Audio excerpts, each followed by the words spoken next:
नमस्कार दोस्तों, welcome to Lokesh media house. एक मुल्क जिसने जन्म तो लिया था आजादी के नाम पर, लेकिन खुद ही बन बैठा अपने ही लोगों का जल्लाद। एक मुल्क जिसके दो टुकड़े तो नक्शे पर थे, लेकिन असली फांस दिलों में चुभ रही थी। और फिर एक रात आई जब इंसानियत की चीखें टैंक्स की गड़गड़ाहट में दबा दी गईं। 25 मार्च 1971 की वो काली रात, जब पाकिस्तान की फौज ने अपने ही देश के पूरब को जला दिया।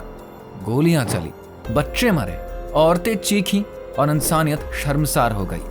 पर यह कहानी सिर्फ खून और आंसुओं की नहीं है, यह कहानी है एक आग की, शेख मुजीबुर रहमान की ललकार की और भारत की उस इंसानियत की जिसने इस लड़ाई को अपनी लड़ाई बना लिया। यह कहानी है एक नए देश के जन्म की, जिसका नाम है बांग्लादेश। लेकिन इस जीत की कीमत क्या थी? लाखों लाशें, उजड़ी गोदें और लहूलुहान सपने। तो चलिए जानते हैं आखिर कैसे टूटा पाकिस्तान और कैसे जला वो अंगारा जिसने इतिहास की दिशा ही बदल दी। साल 1947 में जब हिंदुस्तान आजाद हुआ तो एक नया मुल्क बना, पाकिस्तान। लेकिन ये कोई साधारण मुल्क नहीं था, ये था दो टुकड़ों में बटा एक अजीब सा देश।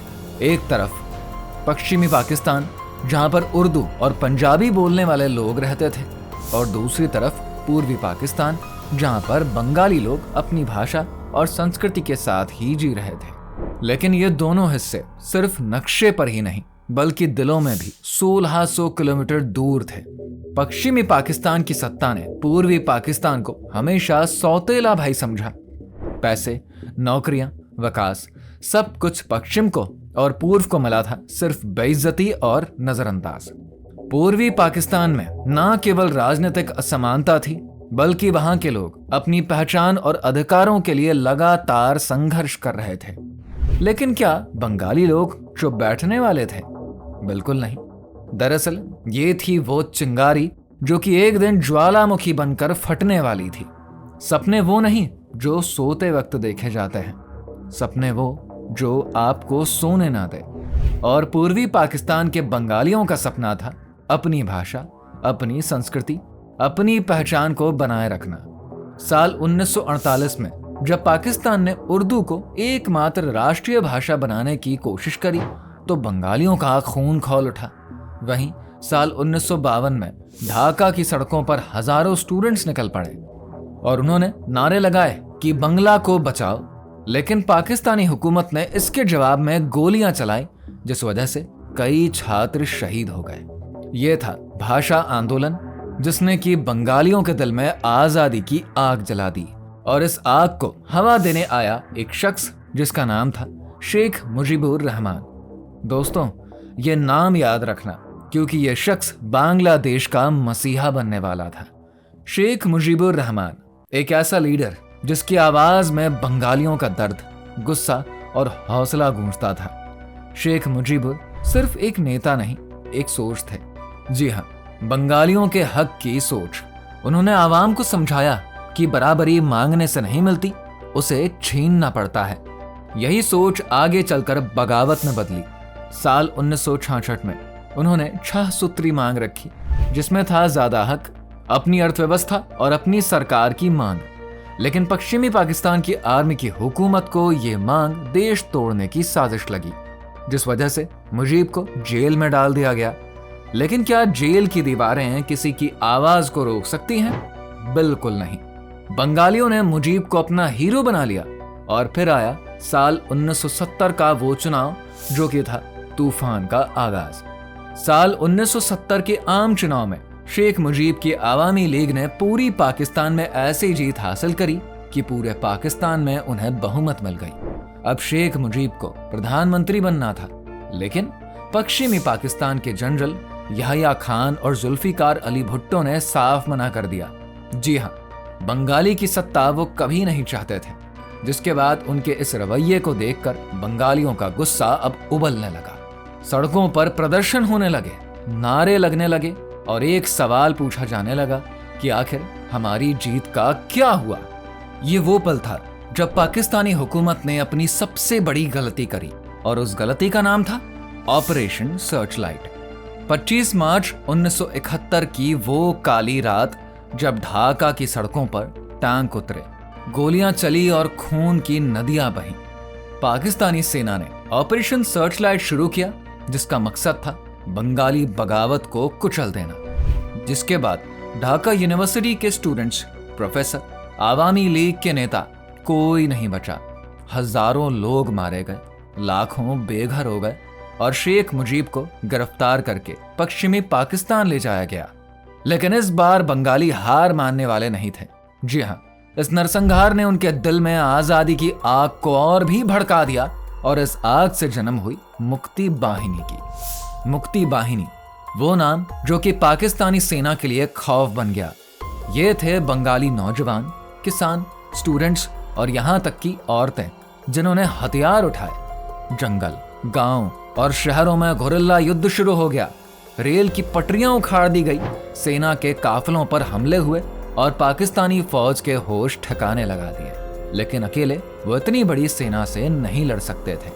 इसलिए अब यहाँ पर कहानी में ट्विस्ट आता है, क्योंकि इधर से भारत ने इस बंगाली जंग को अपनी जंग बना लिया। भारतीय सेना ने भी खुलकर मोर्चा संभाला और कंबाइंड लड़ाई ने पाकिस्तान को घुटने टेकने पर मजबूर कर दिया। ये वो ही संघर्ष था जिसने बांग्लादेश को स्वतंत्रता दिलाई।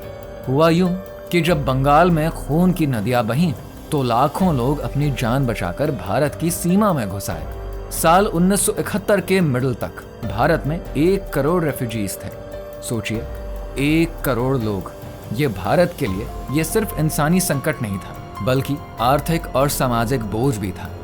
लेकिन इंदिरा गांधी, भारत की आयरन लेडी, ने हार नहीं मानी। उन्होंने दुनिया को बताया कि पूर्वी पाकिस्तान में नरसंहार हो रहा है, लेकिन इस बात को दुनिया ने नहीं सुना। अमेरिका, जो कि उस समय पाकिस्तान का दोस्त था, और चाइना, जो कि अभी भी पाकिस्तान का दोस्त है, दोनों चुप रहे। फिर भी भारत ने ठान लिया कि भारत तो बंगालियों के साथ है। जिसके बाद भारत ने न सिर्फ रेफ्यूजीज को पनाह दी, बल्कि मुक्ति बाहिनी को हथियार, ट्रेनिंग और स्ट्रैटेजी भी दी।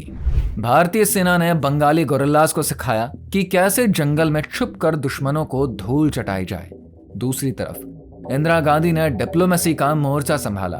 उन्होंने दुनिया के बड़े देशों का दौरा किया और 1971 में सोवियत यूनियन के साथ ट्रीटी ऑफ फ्रेंडशिप साइन करी।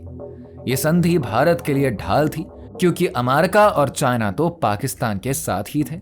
और फिर वो दिन आया जब जंग के बिगुल बजे।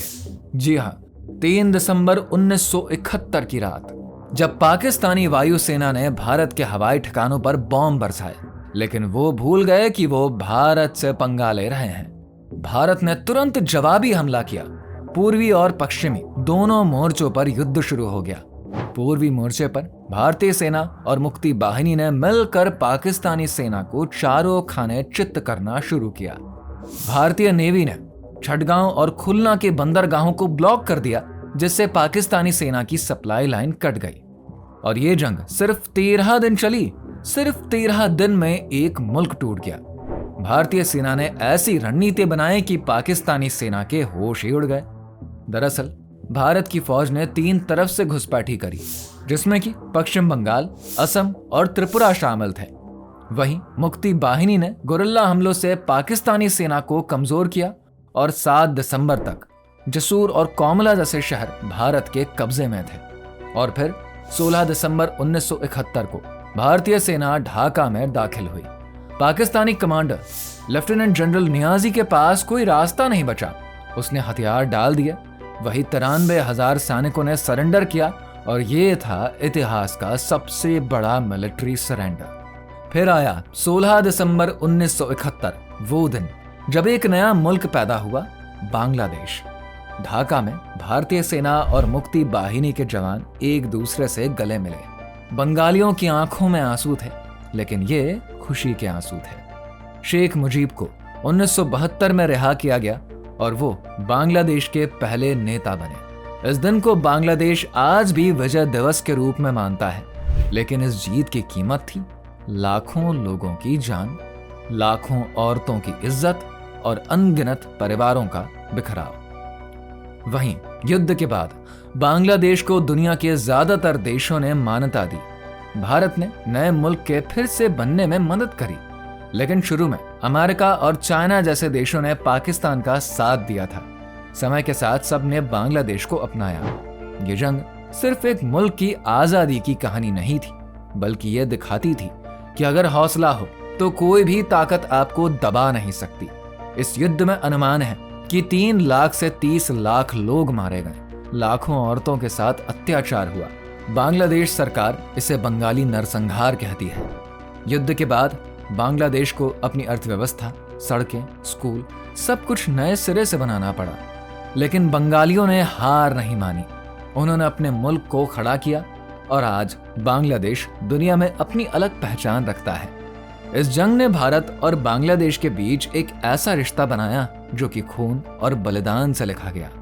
भारत ने न सिर्फ बंगालियों को आजादी दिलाई, बल्कि उनके मुल्क को बसाने में भी मदद करी।